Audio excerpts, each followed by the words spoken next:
From Chicago's CAN TV, this is Chicago Newsroom. Well, hi there. Welcome to another edition of Chicago Newsroom right here on CAN TV. I'm Ken Davis. A quick reminder, the old Sun-Times, you know this thing? It got sold. It's official. Looks like Ed Eisendrath and the boys have it. So I guess this would almost amount to a commercial plug. I don't want to do that, but you know, hey, it might be a good time if you haven't subscribed. You know, it's a suggestion. We need to support this sucker. Hey, welcome to the show. The President of the United States took the opportunity yesterday to visit TV evangelist Pat Robertson's show and to tell him that Hillary Clinton's energy policy was, she wants to have windmills. That's how he described it. Whereas his own policy was more robust. He said, from day one, I want fracking and I want everything else to get energy prices low and to create tremendous energy. We're going to be self-supporting. We just about are now. We're going to be an exporting energy country. That's what he boasted. So, what are you supposed to do when, with one tick of the clock from 12 noon to 12 o'clock and 1 second on January 20th, America's energy and environmental policies just take an almost 180-degree turn? It's something that's really never happened before in this country, and we're all working our way through it, obviously. But lots and lots of cities and states and counties and companies have just said no. We're going full steam ahead with policies to combat climate change, greenhouse emissions, devastating extraction practices. So can that work? And what about Chicago? Are we really fully on board with the resistance movement, or are we just saying the right things but not really adding any muscle? Well, Karen Weigert knows about these things. She was Mayor Emanuel's chief sustainability officer for 5 years, and today she's a senior fellow over at the Chicago Council on Global Affairs, where she deals with energy and climate and sustainability in major urban cities around the world. And Karen, it's nice to meet you, and it's great to have you on the show. It's a pleasure to be here. Thank you. Glad to have you here. We have so many things that we have to catch up on, but I think we should start with this notion that it really is true that cities have just been saying, screw you, we're doing it. Paris Accord still exists here in Los Angeles and, you know, Pittsburgh and presumably Chicago. Is Chicago on board? Absolutely. Yeah. And you're now, right. I should say you're not speaking for the city of No. Chicago anymore, but I'm in the alumni category. yeah, so am I. We're both City of Chicago alumni. So, Absolutely, yeah. absolutely. And they didn't quite use the language that you used, but it's certainly clear that cities across the country are sticking with, or even saying they're going to accelerate their climate action. Mm-hmm. So it absolutely has been interesting. And I think cities have been engaged in this topic for a long time. It's just an opportunity now to really, really step it up. And it's also pretty amazing to see other sectors. You've got cities, you've got states, you've got companies all together coming in and saying, we're for Paris and we're going to make it happen. Mm-hmm. How did that actually get started? Was it just spontaneous, or I mean, did it just like occur to a bunch of cities at the same time on the same day, or was there some incipient movement underneath it all? I think there have been efforts by multiple cities on climate. And Chicago is actually a really early leader, and that predates me, so I can say it pretty easily. So you're not taking credit for it. I'm not taking credit. I was glad to build on it. Yeah.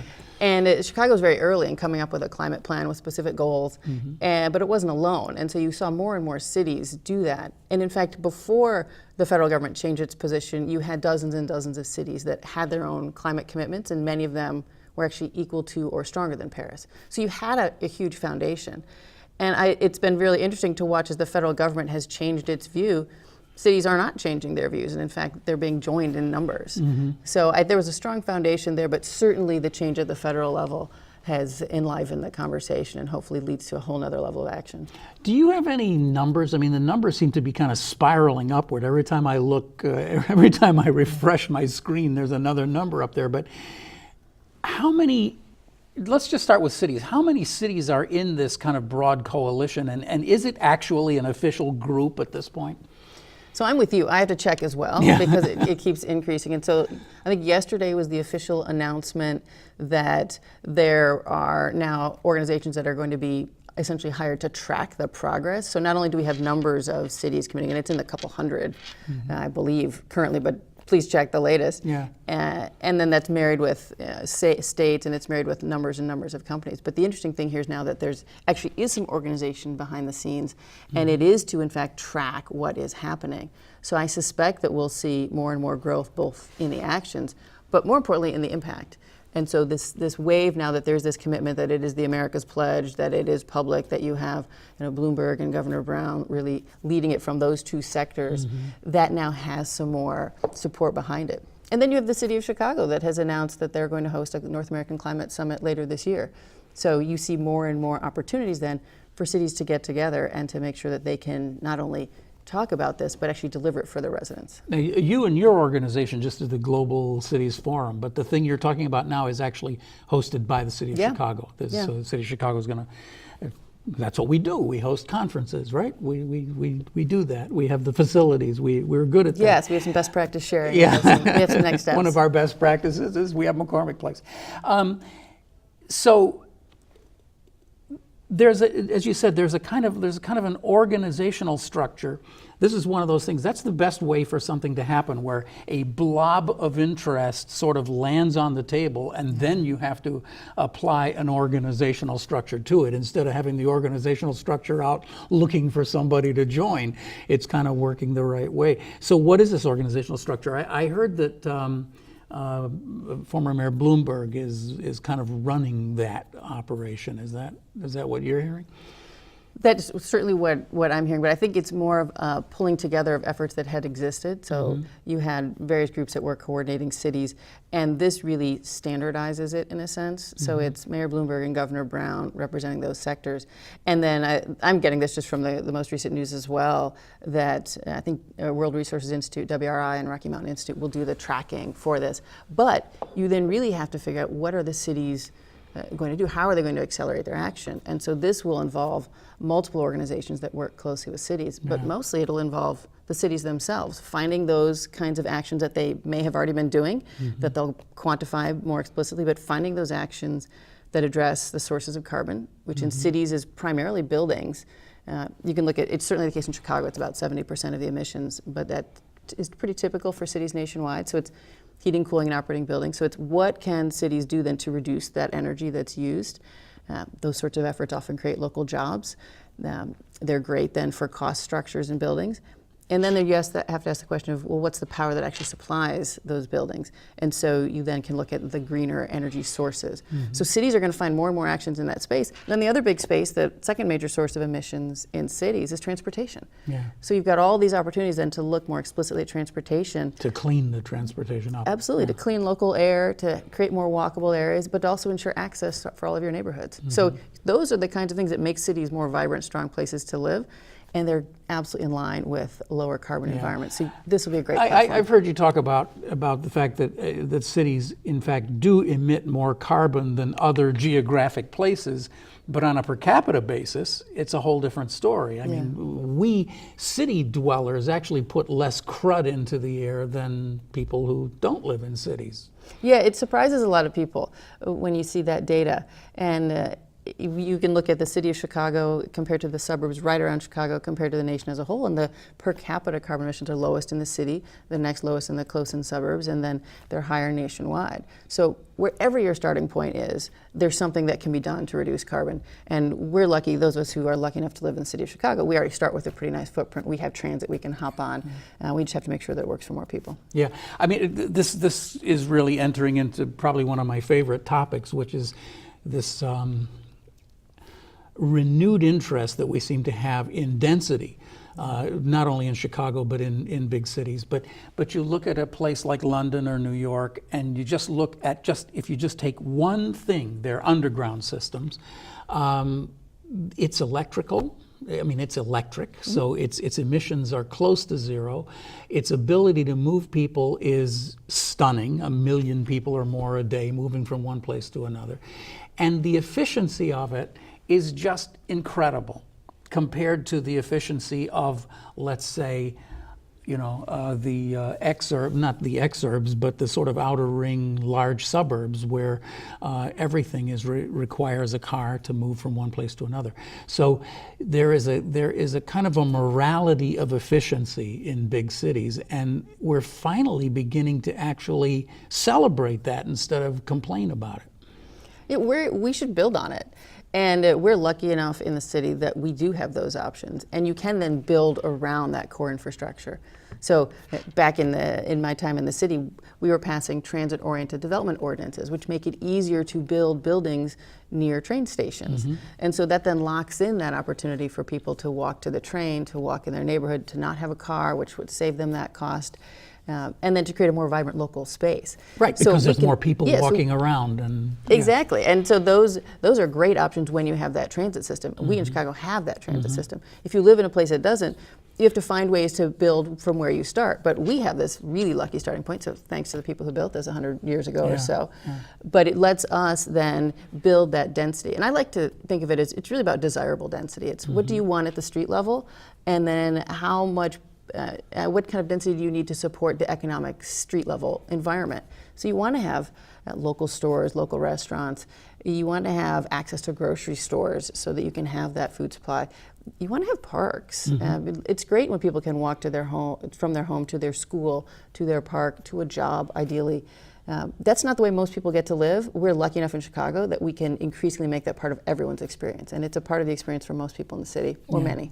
It's interesting to me that we have this great legacy of the the Chicago bungalow and the bungalow belts, and we celebrate those as being a major backbone of our city. But as somebody who has lived in one of those areas for a while, I find it really kind of less than desirable that you can walk around for hours and not see another person. There's just kind of, everybody's in the basement watching their big screen TV, and there's not really any need to be outdoors or anything like that. Then you go to the denser areas, the places that are on the transit corridors and the spines, and you have hundreds of stores and restaurants and activities and people in the streets and so forth. So we have a place for both of these kinds of lifestyles in the city, but it's the denser activities that keep the city alive, in my opinion. It's interesting. It's great that we have different kinds of options, and it's the Chicago bungalow. There actually was an article a while ago that talked about that as sort of it's an ideal structure for a single-family home. It's very compact, very wonderfully built. And in Chicago, you have the Historic Chicago Bungalow Association that works explicitly on ensuring energy efficiency options for that exact housing type. Right. So that's a wonderful choice. And then as you're saying, the density is higher in other areas, which does create a more vibrant street life typically. And when that is working, that is really very appealing to many folks. And so we have to find ways to create these balances. I think one of the things that'll be really interesting for many, many folks is, do people still enjoy driving? Do they want to own a car? And to the extent that they don't enjoy driving, or they don't want to own a car, or economically they can't own a car, we've got to ensure that there's housing near transit and transportation. Yeah. And more and more folks are spending have less and less of an interest in actually driving. Now, in a city like Chicago, we should be able to make a fabulous set of options so people don't have to drive and can save that money.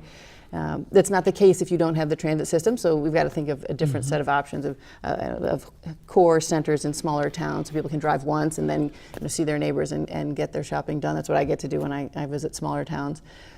So there are lots of options depending on where you start, but we in Chicago have a great backbone to build on, and it's really wonderful when you can find those neighborhood settings that do provide so much in such a short space of time, where you can walk to what you need. Yeah, these are all of the challenges that I think are so central to this conversation about how do you preserve the things that are really strong, but still build on them at the same time and improve in so many different ways. It's a real challenge because a lot of our citizens are, I think, resistant to some of this change. They're certainly resistant to increasing densification, for one thing. I mean, we're seeing that in several parts of the city where there's just a very strong resistance to it. And I guess we just have to accept that there's going to be a difference of opinion, and we have to be able to accommodate all those views somehow or other. Yeah, and that's the beauty of a big city like Chicago, is there are different places, different neighborhoods, different ways to live and walk and experience. And hopefully we can continue to attract the people who are choosing cities and retain the people who are here and create options for those who don't feel they have any choices yet. So veering wildly off the conversation path here, I'm just kind of fascinated by this whole thing about autonomous vehicles, which just seem to have kind of like the iPhone, if they just kind of like dropped in our midst and we didn't see them coming. And, you know, in my family, we've been looking at cars recently, and it's amazing to me how the brand new models of cars are just, you know, there's just very simply coming with the park assistance and, you know, cars that watch your sides and watch your front and everything for you. We're semi-autonomous already, but the real question is going to be it's coming at us much more quickly than I think we imagined it would. What will be the effect of autonomous vehicles on our city 10 years from now, 15 years? What do you think? Well, I think there's a couple things embedded in that, and I agree with you. It does seem as though suddenly parts of autonomy in vehicles is here. I was talking to someone the other day, and he said, "Didn't we used to call them driverless cars? Yeah. Like there's this whole new autonomous vehicle because it's more than cars." Yeah. But you're right; the features are there in many cases, and the tests of the next wave of full autonomy are absolutely coming. And the city question is a phenomenal one, and I break it down into a couple things. One is, as autonomy increases in cars and we become, and we do have autonomous vehicles, what's the drive chain? What's the engine system? Is it electric or is it not? Absolutely. That's a critical factor for cities when you think about emissions and you think about noise. And so that's one that's right there. The folks that I've talked to in the auto industry think those two things are converging. So we will have more electric and more autonomous, and it essentially will become the future of cars. Now, that's just a subset. We'll have to see more broadly what happens. So that's question one, is all the vehicles that are driving, what are they emitting for us? Yeah. The second question is, who's actually in the car? Is it one person in a car or is it multiple? Because to the extent that it's one person, we actually might be adding to congestion and challenging some of the quality of life features. So that's a big question. How are they used? Is this about car share or is this about private fleets that are owned? So that's another really big question we have to think about with autonomy. And then, of course, the overlay of all of this is, can they be safe in cities? I think that's a question that we're all asking. And the technology is increasing. We'll have to watch this very, very closely. And we'll also have to see how this gets regulated. This is something I think where you do want a federal role to think about, but then cities have to be very specific about what their needs and what their goals are. And so we'll have to look at this. I think the other factor to look at is, will this displace jobs? You always have to ask the question of, a lot of people especially make in the commercial a sector, good living trucking and sometimes not as strong a living, but are making their living thanks to driving. And we have to be ahead of that and think about what an economic transition looks like to the extent that autonomy moves more quickly and moves into spaces where you have big job bases. So there's a lot within there in cities that can affect economics and quality of life, air quality. And so this is one that we really have to pay attention to. But I agree with you, it does seem as though the future is here much faster than I think many anticipated. And, you know, I mean, we're seeing, I was just commenting the other day on, you know, the tollway is putting in, they're embedding all the sensors in the rebuild that they're doing out on the western end. And, you know, they're already thinking about this idea that we might be able to just embed sensors in the roadbed, and then, you know, you get all these cars doing 50 miles an hour, but they're only 8 inches apart, and they're just zooming along. And yeah, can you caravan these, and can you essentially get that efficiency? So are you moving safer, more quickly? There are all sorts of features that can. And then you can have the fun ones. I was talking to an 8-year-old yesterday about autonomous vehicles, actually, and the question I got was, oh, does that mean that we can put all of us in the back seat and put a movie screen in the front and watch movies wherever we go? So there's lots of ways to think about it. Different customer groups have different needs. And that's going to be the thing that's going to drive autonomy more than anything, the ability to sit and just watch a movie well, she had 3 people in the car, though, so I thought that was pretty good. Yeah. So let's talk about Chicago. Is Chicago... Now, we're both people who used to work for the city of Chicago. I worked for the Department of Environment. You worked for the organization that supplanted the Department of Environment. We're 2 different generations, but we both had to deal with these questions. From your perspective as a recent departee, is Chicago leading? Is Chicago something we should be proud of compared to LA, New York, I don't know, Pittsburgh, Miami? Are we intellectually leading in this race? I think Chicago plays a leadership role. Admittedly, I'm a little biased Yeah, of as a course. more recent alum. Yeah. But I think what's also interesting is how Chicago continues to build on its strengths. So I can talk all day about all the things that we did when I was in the mayor's office, but I left last year. And what's great to know is that the mayor's office the mayor have continued, and they're building on this. And certainly the transition in the federal government has altered a lot of people's needs and their opportunities. So it's been great to watch the city of Chicago. So one of the things that I've been really interested in is we did a lot of work to try to make renewables easier in the city. Most recently, the city has come out and committed that all municipal buildings, including schools, et cetera, will be powered by renewable energy by 2025. That aligns exactly with the goals of the U.S. and the Paris Agreement in terms of that time horizon. So that is a big leap. They'll be the biggest city to have that kind of a commitment.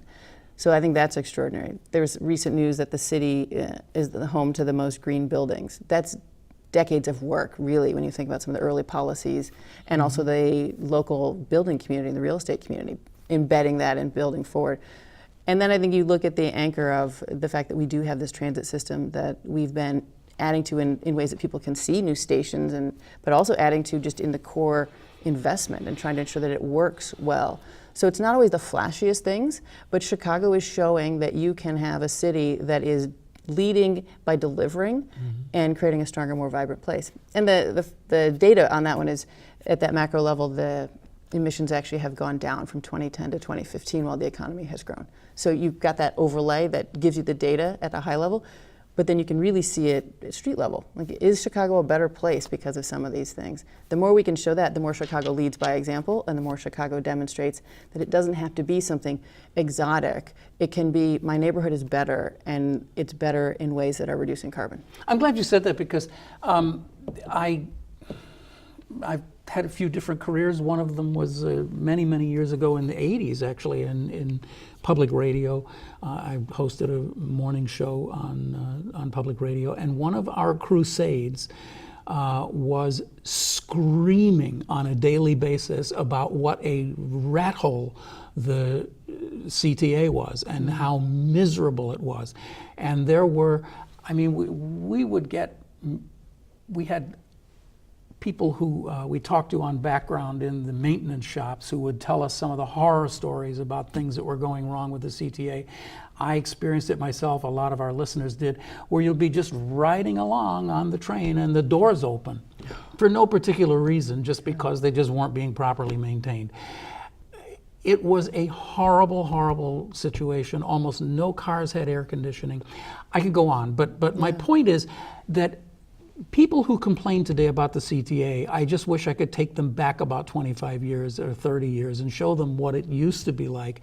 It is so vastly improved, and it's exactly what you're talking about. It's a recognition on the part of the administrators of this city that it's not just about building new stations, it's about renewing the electrical plant, right? It's about dealing with the underground utilities and making it strong and making it work properly.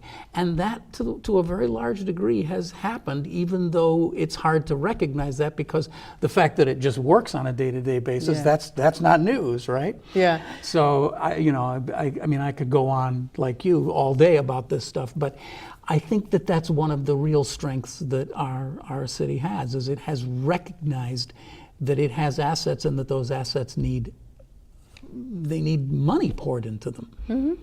And they're then a benefit for all of us. And when you were describing the 1980s version of the CTA, I'm grateful to say that I don't recognize that. Yeah. That's not my experience. Yeah. I take the CTA pretty much every day. Right. And it's a luxury to get to complain about little things. Right, and that's exactly right. And so, the natural order of things is that old people get to hang around for a little while just to tell you how bad things used to be. Well, I appreciate this one.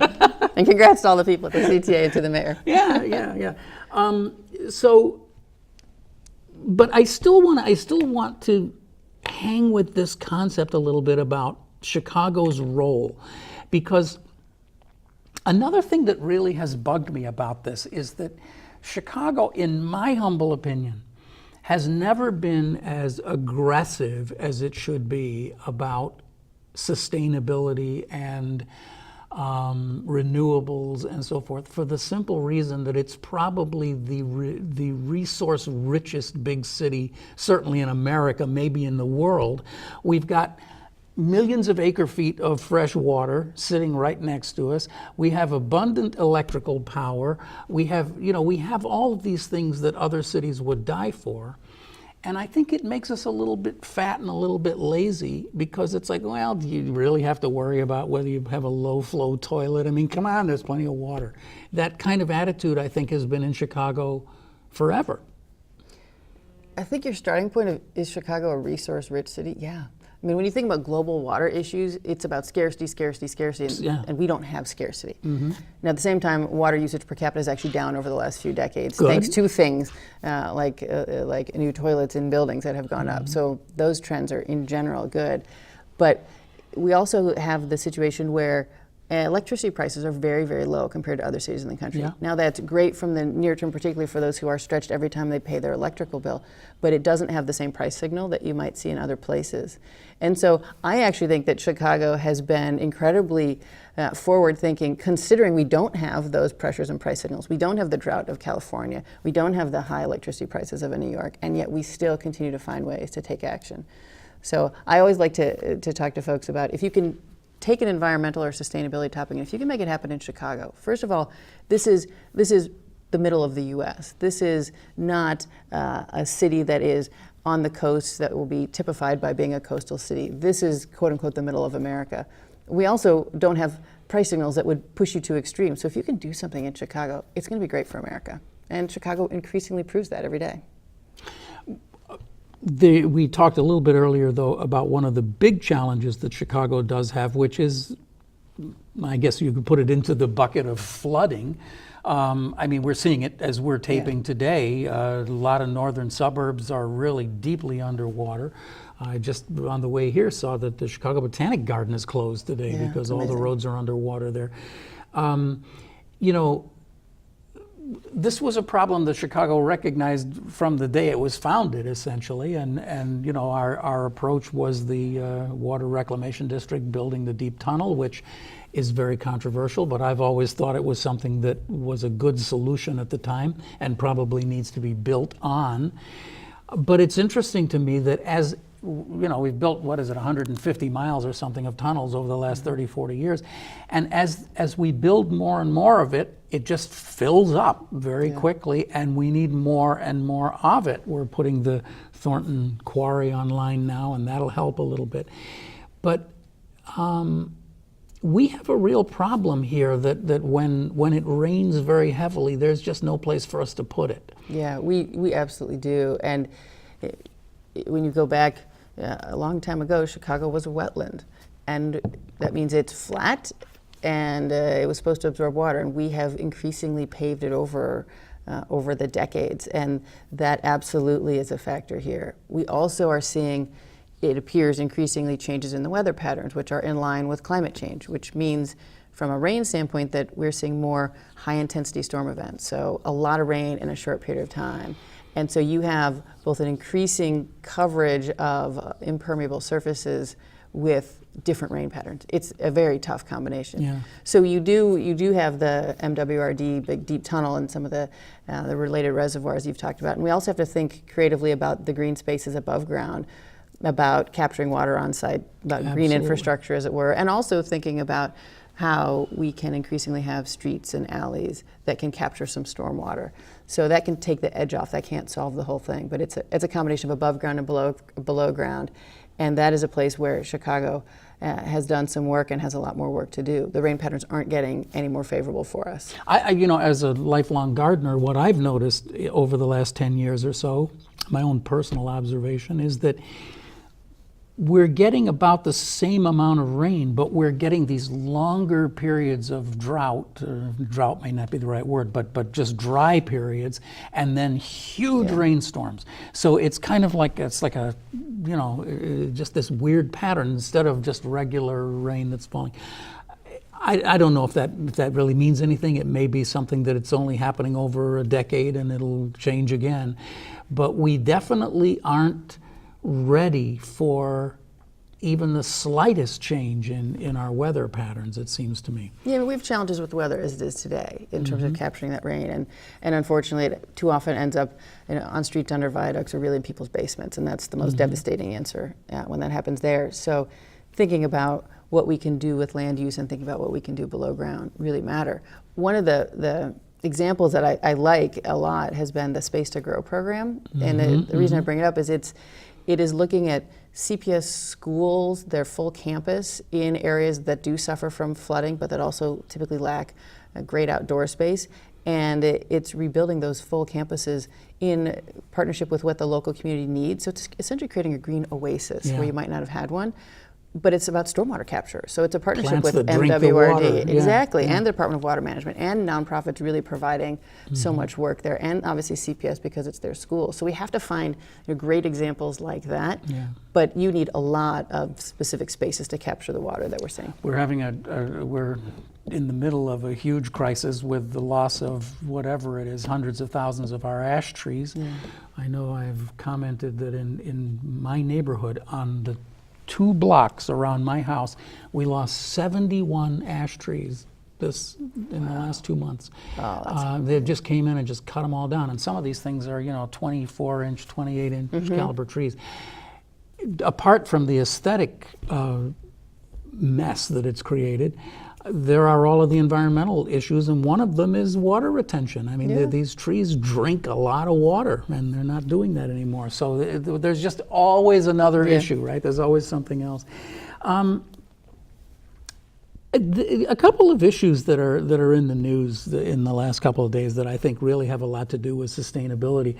One of them is this North Branch project. I don't know if you might have been involved in it back when you were with the city, but this idea that we've talked about it a lot on the show, where you have a section that was set aside for industry, and the powers that be have decided that we don't have that much industry anymore, and they want to repurpose it for other things.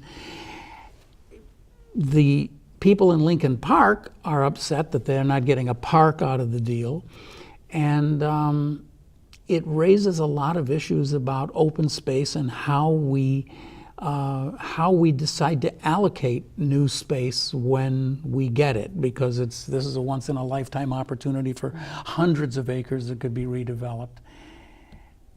Are you out of the city far enough that you can have an opinion about what's going on there? It's not a project that I really have a lot of specific comments on. I think the broader idea, though, is how do we think about areas that are open space starved, and how do we ensure that that's where we can think about the long-term solutions. I also think you're absolutely right. We have these once-in-a-lifetime chances with open space, and we have to be really thoughtful about them. So you've seen some really once-in-a-lifetime transitions in the last And to interrupt just for a moment, not only a once-in-a-lifetime open space, but open space that has miles of riverfront. I mean, it's a gift of unbelievable proportions. And my own observation, and a lot of others, is that we've kind of rushed this thing through pretty quickly, and all of a sudden it's going to city council and planning, in 1 week, and it's going to be over, and that's it. It's done. And I think there are a lot of people who are not happy about that. But the real question for you, though, is this question of sustainability and open space and everything. Have we paid enough attention to that? Yeah, and I can't answer specifically with that project, but one of the things that I was really heartened by and intrigued with over the last few years has been trying to find those open spaces. One of the largest examples was obviously La Vita and the park that was created there.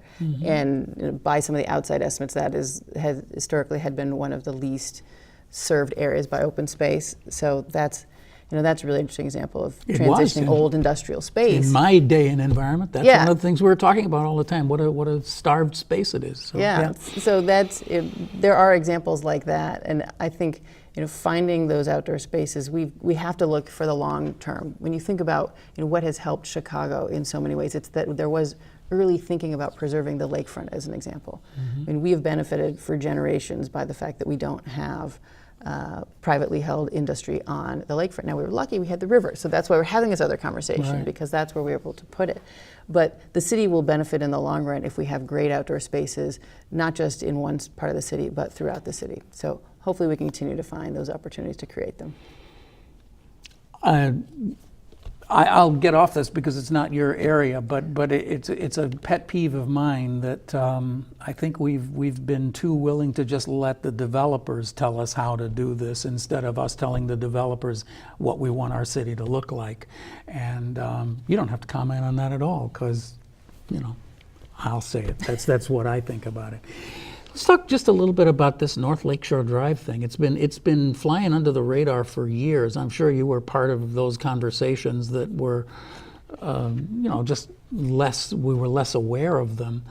But it kind of dropped on us over the last couple of days, and it's a pretty spectacular looking plan. I mean, a lot of Lakeville, a new Oak Street Beach moved way out into the lake, relocated Lakeshore Drive, a lot more parkland, something akin to what we saw at Fullerton Avenue, where that was expanded out, and I think to great success.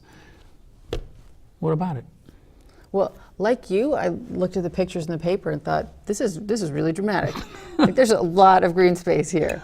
And I think when you think about the city of Chicago, one thing that is always so interesting is that we can actually move the shoreline. Yeah. Right. It just gets crowded, we just move out. You go back, Right. 100 years, and the city Right. was smaller, Yeah, and we've moved it east. Yeah. And your Fullerton example, Right. very recently Right. we've moved it east. And just the idea that we can do that, I just find so mind-boggling, even though we've done it millions of times. The pink building up at Bryn Mawr, the pink apartment building there, that was for many years, that was Lakeshore property. That was like one of the great resorts of the city of Chicago. Now it's like about a half a mile in. Precisely, that's a fabulous example. So I think there's just a moment to think about the amazing engineering that has built this city in so many ways. Yeah. And so you can actually look at drawings and you can think, that's actually possible, because Chicago has certainly done that before. So obviously, anytime you have an opportunity to look at big infrastructure projects, the idea that open space and park space is a part of that is critical. And so the more you can build that in, and the more you can build it in every neighborhood. I think we get to talk a lot about and look at the flashy downtown places, and those are absolutely critical. And what gets less attention is all the parks that are being rebuilt in neighborhoods across the city, and that's where a lot of daily life happens. And so I think it's a great combination. So I'm going to be very intrigued, like you, to see how this all moves forward. The fact that it looks like there's a lot of green space being thought of is quite helpful, hopefully for a lot of people. The comment sections today are filled with all of the usual cynics saying, "Oh yeah, right. We can't control our place as murder capital of the world, but we can find money to put trees along the lakefront or something." And of course, to them, I always say, well, a good city knows how to walk and chew gum, and you have to be able to do all of these things at the same time. That sounds like a simple answer to people who are dealing with the grimmest parts of our city and the violence that strangles everything. But it is true. We do have to be thinking about these sustainability issues and looking to the future of our environmental future, as well as trying to deal with the here and now. Yeah, and we have to ensure that those benefits are spread throughout the city. So we have to ensure that there are job opportunities in our neighborhoods. We have to ensure that it's not some neighborhoods, it's all neighborhoods that are getting this kind of investment. Many of the challenges with air quality are located in neighborhoods across the city. The more we can address that, the more we're strengthening the experience for so many residents. But that absolutely has to be done with very acute interventions on some of the challenges that people face right here and now. One of the things that's so awful about all the stuff we're talking about is that in so many ways, especially when you talk about things that we were talking about, autonomous vehicles and that kind of thing, that the very technologies that we are encompassing are the same technologies that are just basically replacing human beings all through, through the whole economy. And I just have no idea how you deal with that issue. I mean, there just are going to be fewer and fewer jobs. I think nobody knows yet, and certainly we have to try to stay as far ahead as we can of what the economic transitions will look like. Obviously, the Chicago economy has changed dramatically over the last 100 years or so. And so I think there's the question of how do we prepare our workforce. So if you look at, for example, the Future Energy Job Act, it has job training built into it. So that's the statewide Illinois Act that was passed and will accelerate energy efficiency and renewables and preserve the 2 nuclear plants that were threatened. But job training is a part of that. So how do we think about where industries are going, and how do we ensure that more and more of our residents will have a piece of those future industries? So the expectations in that specific case are that energy efficiency will grow tremendously, the funding will increase. The expectations there are that renewables and solar and distributed renewables will grow tremendously. So that's done with price caps so that residents and businesses will not see their electricity bills change dramatically. But when that happens, when you can see an industry moving a certain way, we then have to think about the job training and the access opportunities so that as the economy does grow in those directions, our Chicago residents have an opportunity to take part in it. But even when you look at something like, smart metering, and all the utilities have moved to this, that puts thousands of people out of work too. It's very efficient, and it allows us to do things that we couldn't have dreamed of doing 20 or 30 years ago about demand-side management and how we move energy from one place to another. But it also puts thousands of people out of work. Yeah, no, there are huge questions throughout the economy with automation. They hit the sustainability space, they hit the retail space, they hit the medical space, they hit the automotive space. I mean, it is across multiple sectors, probably every sector. So we've got to figure out how to be thoughtful where we can see it coming, but also really explicit when we can see opportunities that are coming. Another parallel is you think about a lot of the automation, so much of that is sensor driven, and it's machine learning, and it's all the ways of using data in ways that hadn't been used before. There are also ways to add with that, and this does not replace the jobs that are lost, but just as that is happening and as the economic transition happens, there are also things like the array of things where we're putting up environmental sensors around the city that can now, they'll be able to track air quality more explicitly. So that actually adds, we'll know better which neighborhoods are more challenged versus others. So that might be a way to think about some of the benefits of the technology, knowing that that's not a replacement for the fact that there's just a huge economic dislocation across sectors that we've got to look into. I always enjoy talking to people like you because your career is thinking about stuff. And well, it is, right? I mean, that's what you do for a living. You think about stuff. And I don't understand how we're going to make it through this next 50, 60 years if we still expect people to earn a living somehow. I mean, I don't know, it all seems like Wall-E to me, like we're all going to be just living on some satellite somewhere weighing 500 pounds with robots feeding us food and because we have nothing to do all day. I mean, it kind of feels that way sometimes. Well, I'm hoping it's not quite going in that direction. Certainly the rate of change is incredibly rapid, and I do have this unique opportunity at the Chicago Council on Global Affairs to really engage on these topics. And had a chance in the mayor's office to be delivering on these topics, and have had a variety of opportunities throughout my career to be in different spaces, and everything's just moving so quickly. And some things certainly are moving to remote, and are moving to automation, and are changing daily lives. And other aspects, we'll have to see how we turn them into a quality of life in a city. The more we have an opportunity to be local, to know your neighbor, the more you're not going to be staring in that future from Wall-E that you're imagining. But technology, the rate of change has never been what it is now, and it's a whole new era as you think about, people are calling the fourth industrial revolution, or however we think about it. But the nature of life and jobs has changed with this.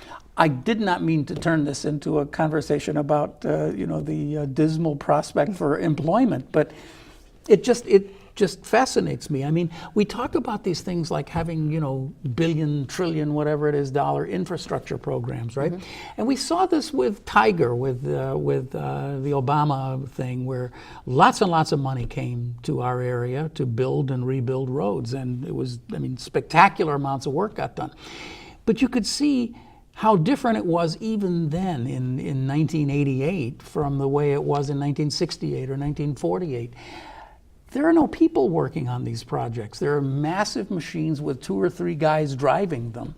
And everything is, I mean, even that process is automated. The first machine goes through, grinds up the road, it gets hauled away, the next machine lays it down. There are many, many, many fewer individuals working, and those people are probably very highly paid people who are operating very sophisticated machinery. No guys walking around with wheelbarrows and shovels anymore. Those days are gone. Yeah, and my guess is that the change has been just fundamentally earth-shattering in these sectors for people who've been in them throughout the periods of time. And the need for infrastructure is growing in many cases. Significant amounts of the U.S. national infrastructure is aging or in some state of disrepair. So there's a need for that kind of work to actually rebuild our roads, rebuild our bridges, ensure that our electrical lines are secure. So we've had a significant amount of investment here, as you were mentioning earlier. That kind of investment hasn't happened across the U.S. So much of this new economy you're talking about is enabled by core infrastructure that works well. And there's a significant amount of investment needed nationally to ensure that that core infrastructure does work well. And that infrastructure is both the physical side as well as the electric side, and then you have to add in the digital aspects. So, to take it back to the earlier conversation about autonomous vehicles, there are expectations on connectivity there that aren't met everywhere around the world or even around the U.S. today. So there are waves and waves that will come here. I think the amount of change is just extraordinary, and so we'll have to see which different entities have roles to play. What do cities really do? How do they ensure that they can meet the infrastructure needs here, that there's an education system that can give young students an opportunity to become engaged adults who have an economic pathway? How do we think about the next wave of education in community colleges and universities? And how does that link to jobs that will be able to sustain families? So there are different roles the different opportunities for a city to play, but you also have multiple universities that are based here in the city of Chicago, colleges, associate degree opportunities here. All of them are asking this question on how do we ensure that our residents are prepared for the next wave of work? Some of that next wave of work is the next 5 years, some of it is the next 30 years. There's a different pathway in there. And so it's critical for all of us to figure out what do we know, and how can we ensure that we're prepared for that? So the Future Energy Jobs Act is an example where there's a little more stability and security around a sector. But there's a wholesale transformation happening here. Chicago has thrived by reinventing itself. That's been one of the great stories of our city. And people always go back to the fire of 1871. That's not the only time the city's done it, and it's not going to be the last. It's fascinating to hear you say the question is what do cities do? I mean, that is taking it down to its raw, basic question.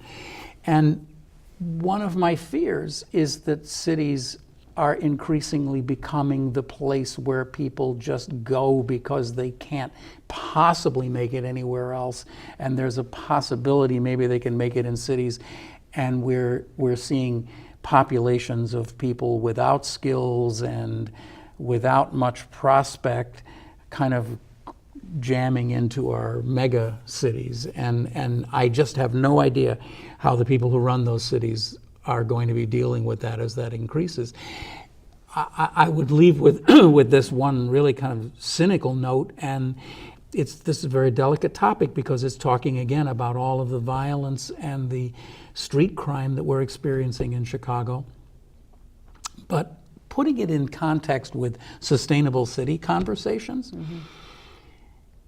to some degree it has to do with the fact that we just have populations that we have kind of declared surplus. There's no work, we talk about job training, but job training for what? And there are many people in our city and others who really don't have much of a prospect. And their lives turn more and more inward, and that's the inflection point where violence pops up, and we see what we're seeing now. So I kind of see the thing that we're going through in Chicago with this horrific violence as a sustainable cities issue. I think when I think about a sustainable city, I always used to say we're trying to ensure that Chicago is livable, competitive, and sustainable, because I think those three things go together. And when you have parts of our city that aren't experiencing that. Their neighborhoods are not livable, their economic life is not competitive, and the broad environment doesn't feel sustainable. That's not a great answer for any part of Chicago. So when we have parts of Chicago that aren't experiencing the benefits that others are, that's a failure for all of us. And so I do think the conversations are connected. I think you can talk to specific programs that create jobs, programs that create different physical assets in communities. We've talked about parks, we've talked about jobs and energy efficiency. But at the end of the day, there has to be an opportunity for hope in your future, and you have to see a pathway in the place where you are. And we have to ensure that more and more of that is part of everyone's experience when they live in the city of Chicago.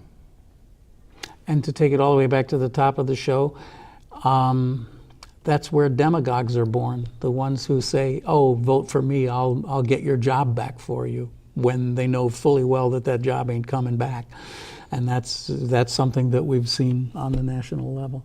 Karen, I'm so happy to meet you. This was Likewise. great. I really enjoy talking with you. We could go on and on. Maybe you'll come back again sometime, huh? It would be a pleasure. It's been fun great. to join you today. Karen Weigert is a fellow at the, oh my God, I just forgot the global, Chicago Council on I'm Global sorry. Affairs. I didn't have it written down here. The Chicago Council on Global Affairs. And equally importantly was for 5 years the Chief Sustainability Officer for the City of Chicago, for Mayor Emanuel. And it's just been wonderful sitting here talking to you. So thanks very much.